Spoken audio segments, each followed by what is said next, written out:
Халыкта кырдагысы түгел, омбардагысы икмәк дип тикмәгә генә әйтелмидер. Мишән хуҗалыгы омбарларына кайткан ашлык вакытында чистартылып, складларга урнаштырылып бара.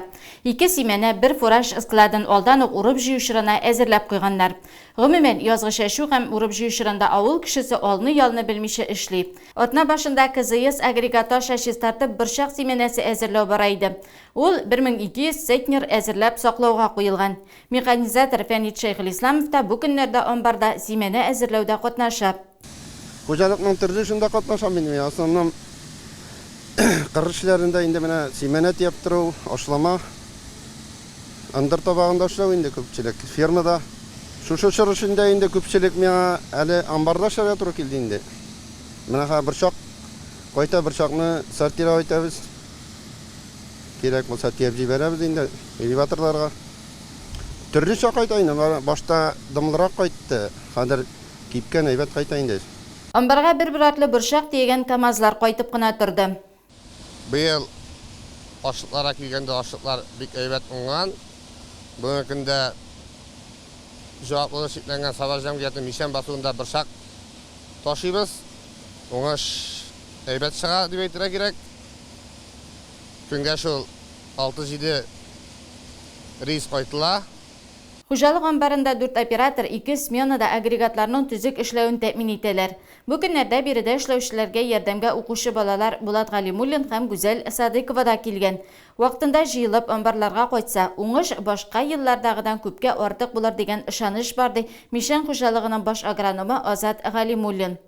Безнең Мишән хуҗалыгында амбар Яңа Мишән авылында урнашкан. Анда тагы булмау сәбәпле инде без ашлыкны склад эшләренә салып торабыз да, шуннан чыгарып, суырып, семенәгә салабыз. Хәзерге көндә безнең борчак семенәсе суырыла, кызыйста дип әйтәбез инде. Безнең амбарда шул 4 оператор эшли, 2 сменада, иртәнге 6-дан кичке 9-га кадәр 2 сменада эшлибез инде, икешәр кеше парлы. Барлыгы хәзерге вакытка безнең 17 мең центнер ашлык кайтты. Гектардан уңыш чыгышы хәзергә 28 центнер дип барабыз. Әле бу ортачак уңыш чыгышы, чөнки безнең әле борчак культурасы 21 центнерны күрсәтә, шуңа күрә безнең уңыш әзрәк күренә. Иген басуында эшләр бик кызу темпта бара. 187 гектарлы борчак басуында 4 акрос, 1 дон комбайны, 5 КАМАЗ машинасы ярты көндә эшне тәмамлап та куйдылар. Кояшлы көннең һәр минуты кадерле икәнен аңлап эш итә комбайнчылар.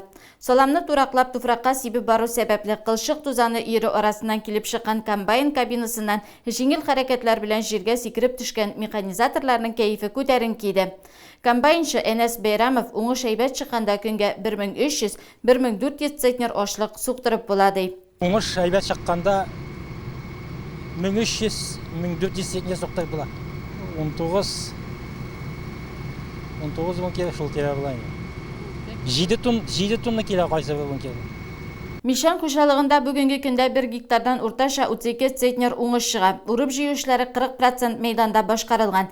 Мәсәлән, биредә көзге бодай 168 гектарда игелеп, 1 гектардан 38 центнер уңыш белән сөендергән.